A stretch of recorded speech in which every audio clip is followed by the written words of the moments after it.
Ladies, gentlemen, and my often forgotten, but certainly not by me, balls of wool, welcome to the channel and welcome to another video. In this video, I'm going to do a continuation on a series I started quite a while ago. It was supposed to be a stream segment that I could get into and just talk about any old subject that I can think of relating to RuneScape and the players involved with it. This involved anything from issues I saw with the community to different bosses that I had kind of created on my own to any other idea, maybe potential updates coming on, or other discussions of the sort that I felt didn't quite fit in with a guide or an item review or anything like that, where sometimes I like to take a little bit of creative liberty and talk about something a little bit more, some type of philosophical or theoretical reason for something happening when it comes to, supply and demand of items and all the other things of the sort. Thus, I created a segment called Car Guy's Thoughts, where I basically just talk about whatever's on my mind and put it together in some kind of big ramble format or some kind of thought discussion or going down some type of rabbit hole relating to RuneScape and the community that plays this game. So first and foremost, who am I and why do I even have these thoughts in the first place? Well, I've been playing this game for a long time, a very, very long time. It has been at least a decade, if not longer, that I have of playtime in RuneScape. I started playing around the 2006-2007 mark and played for a few years until 2009. These were kind of when I was in middle school. I played this game a lot, and when I got to high school, I switched over to Xbox 360 and was playing a lot of Battlefield and other FPS games and kind of everything else that was on there, and that kind of defined my high school years. However, at the tail end of high school, I did re-log into RuneScape for honestly the first time in almost 4 years. I did log on maybe a couple times here in like 2009 and 2010. I vaguely remember the HP getting multiplied by 10, so instead of having 99 hit points as max, it was now 990. And other than that, I didn't really play too many times. Maybe I logged on once or twice here or there in that time frame, but I pretty much quit playing before EOC was ever discussed, thought of, talked about, anything relating to it. And then I came back into the game 2013, and EOC was here to stay. And ever since from 2013, realizing that I could be in control of the damage I was doing, and it wasn't generated randomly by a random number generator, I fell down the rabbit hole of trying to kill every boss and watching its HP pool get deleted as fast as possible. And for quite a long time, I honestly was not that good. I could do some competent content here and there, but I was never anything to write home about. However, the thing that I did have was a lot of dedication to the game and playing it a lot. So much so that by sheer amount of time put into something, you press certain buttons, over and over again, eventually you will find the right order of button presses just through trial and error. So that's kind of the method I took to PvMing, and would get, tips and tricks here and there from different friends along the way who were better, who were worse, who were at the same level, all over, and it was just kind of a collaborative effort amongst a bunch of different people to form who I am today, which I would consider myself not even close to S tier. I've still put myself in an honest opinion, if we're going on a tier list of RuneScape PvMers, I put myself in the high B, low A category. I'm still in that region, in my honest opinion, of PvMers. There are plenty of them out there on streams and off streams here on YouTube as well, who are much more talented at this game and did not have to grind nearly as hard to get to my level and even surpass it. No, that's not a comment to try and discredit some of the very talented players. That is just to more accurately describe that it just took me a little bit longer to learn things than some of the top players. So what does all this description about myself mean? Well, I think it gives me a pretty accurate basis on what the community is doing and how it kind of balances the different cliques of the community and whatnot, and how they all kind of intermingle together. Being that I've just been around a long time and I've talked to a bunch of different people, I've pretty much seen it all, from the casuals to the skillers to anyone who still does PvP, although that was kind of a long time ago. That was a different area, and that's a totally different discussion in itself. However, I digress. And people who are PvMers from all over the spectrum, being from your most casual players who are just looking for a quick tip to help get some better Vindicta kills, all the way up to the very top players worried about shaving a tick off of their PB. And what I've noticed over the years is that obviously, just like any other facet of humans existing and creating circles or cliques or whatever you would like to call them, RuneScape is no different, and obviously stereotypes are going to emerge. Now, most of the time, this is just kind of a playful, banterous back and forth, kind of the comedy route in order to just have a little bit of fun with the other groups, but it's all, it's all in good nature. And obviously there's, those 0.5% of people in each group who take it way too far, and it is what it is. That's how things work in the world. We are humans, and this bell curve of behavior, so to speak, exists everywhere. And of course, what comes with that is the title of this video, and that is the stereotypes of high-end PvMers. Now, stereotypes between casual players and high-end players have been going on since the game's inception, filthy casuals versus toxic elitists. It's all part of the same back and forth that everyone has. And for the longest time, throughout the different eras, there have been ups and downs and upticks and downticks of this kind of back and forth behavior. However, I've noticed recently quite a bit more of people kind of taking this a little bit too seriously. Now, I'm not going to be dropping names or specific cases and something like this. This is a thoughts video, an opinions video, and yes, these are all my own thoughts and opinions, obviously. And I'm not here to cause drama between this and that. I'm simply here to talk about a uptick in behavior that I have noticed, in which it seems like the more average or casual player has more and more increasingly stereotyped higher level players into all of them being toxic elitist, as it's fun, as it's commonly thrown around as a joke, but it seems like more people are believing this more and more every single day, to the point where it seems like suggesting a mere gear upgrade or attempt to do something is an elitist move, and you should feel bad for recommending gear upgrades and things to other people who are asking, because it's elitist to make someone use a gear upgrade to do a boss.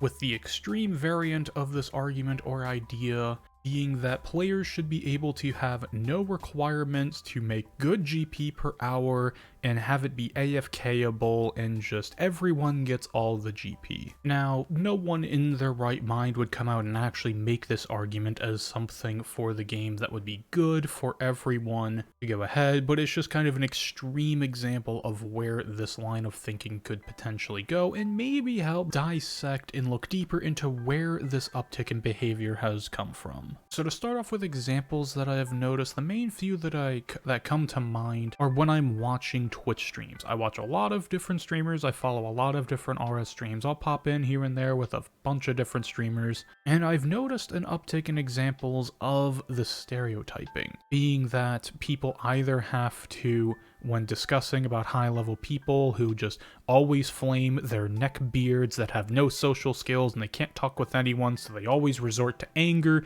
when someone even questions what they're doing, or they even have to go as far as to clarify to their chat that what they're doing is not an elitist thing, and they just go on this little explanation. And whether they consciously or subconsciously are doing it, I'm not here to discuss that, and I'm not going to be dropping any examples of that and name drop. Again, not here for drama or anything of the sort, but these couple of examples I've noticed for about the past 2 to 3 months on Twitch and streams and whatnot, combined with posts that I've seen linked in Discords from Twitter and Reddit, all point me towards a unnatural uptick in the rise of kind of the vilification of the high-level player. Now, for the record, I have to say, y'all in the comments and who have subbed to this channel so far, y'all have been fantastic, nothing but positivity, and I really appreciate it. I do read all your comments, and I really greatly appreciate all of them. None of this has been coming from you, who have just been coming to my channel as from what y'all have stated as a breath of fresh air in the content creator space, because it's just someone showing their approach, which is all I have done, is just speak from experience like I'm doing now, and this is not on y'all. Y'all are fantastic.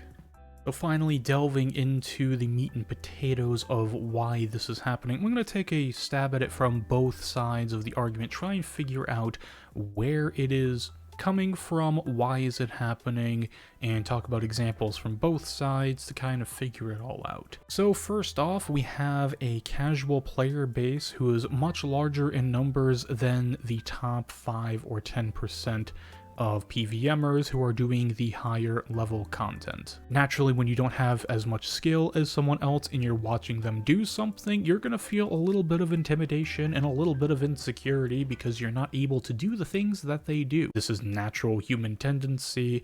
It's very natural to have, and it's something we all have to work through no matter what we're doing. Whether this be trying to learn a new boss, or learn a new skill in life, try and get through a course in college, or something like that, it's always going to be there. It is breaking that boundary of self-doubt and pushing forward through it is what makes everything in life rewarding. Because remember, if everything was easy and if everyone could do everything, nothing would have any purpose. So naturally, from this point of view of being intimidated and insecure, that is where fear comes from, and fear can cause us to say and do a lot of things that we naturally wouldn't do with our head on a level playing field, thinking rationally and responsibly about the issue or the roadblock that is presented in front of us. I can think of many times, because I am no perfect human myself, where I was very intimidated or very insecure about something, and I lashed out in a certain way that I definitely shouldn't have. I've done this many times. I probably will do this more and more.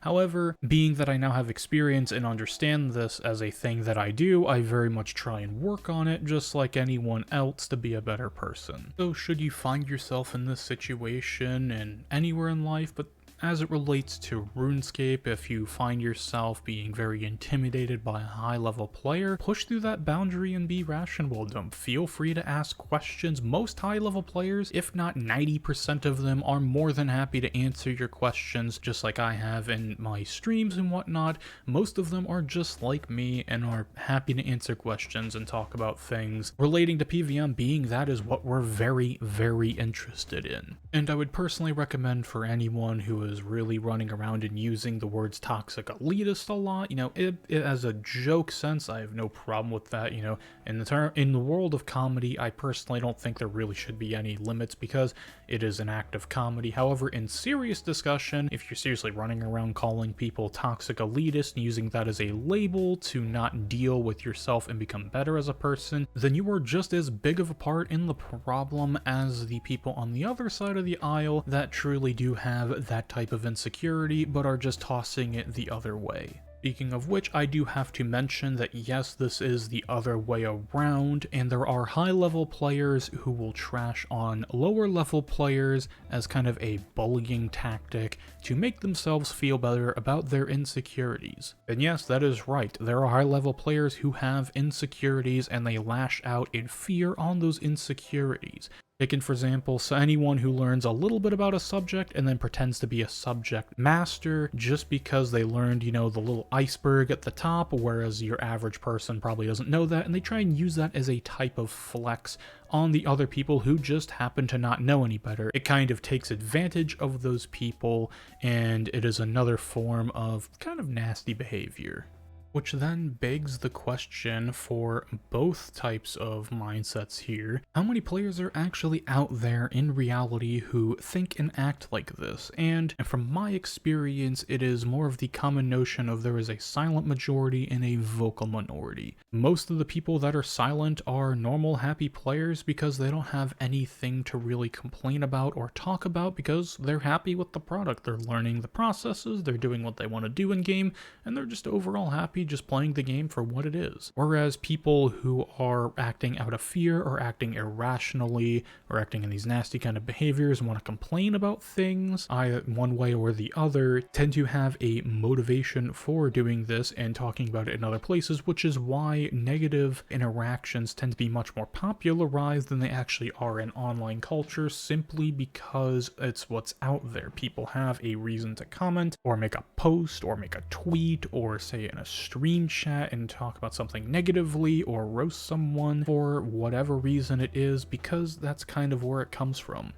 Again, it's just kind of the concept of a small vocal minority when speaking in the context of a pool of people. However, the note that I want to make is the size of the high-level community is much smaller than the more casual or mid-level player community. being that I think on release of Raksha, so this was going back a couple years, but this is the last statistic I can remember, and I think it was either a couple weeks or a month after Raksha release, there was only 5% of the player base that killed Raksha or has a single Raksha kill. And Raksha being more now of kind of the new version of Nex in-game, it is a popular boss. I believe that number has gone up quite a bit. However, it does paint a picture in that people who do the high-end content are definitely in a smaller group than the vast majorities of players in this game. And with these vast size differences in population between the two groups is where I think the problem lies. Being that the mid-level or casual player base obviously has more people, so let's say that, for example, both populations have 5% of the small vocal minorities that we're talking about, you know, the nasty people that have these issues rooted in some type of insecurity or something like that, and rather than work through these like a standard person would,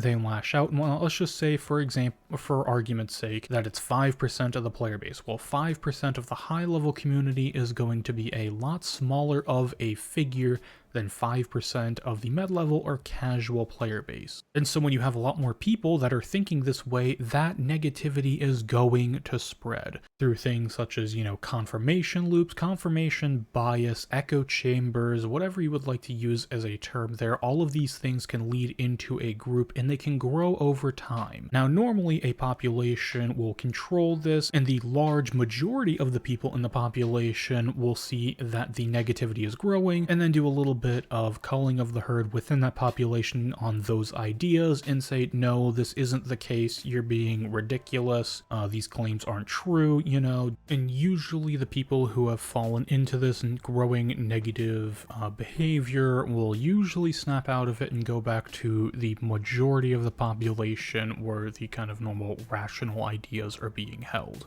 So that is why I'm making this video. I just want to put the idea out there that I think it's growing a little bit and people, you know, need to take a step back and relax and realize this is just a video game at the end of the day. We all really enjoy taking this seriously. I myself play unhealthy amounts of this game, as I always kind of jokingly say, and sometimes we really get into the thick of it and we really start to, you know, butt heads with each other at points. It's just like anything else in life. There are peaks and there are downturns. You know, every mountain is defined by its valley, meaning that if there were no valleys existing in the path of life, there would be no feature there to define the great peak at which a mountain is. So if you're a casual player out there or a mid-level player looking for information to get better at this game and you want to learn more, feel free to check out the other guides that I have on this channel. This is not my typical style of video. I do make guides out there just showing my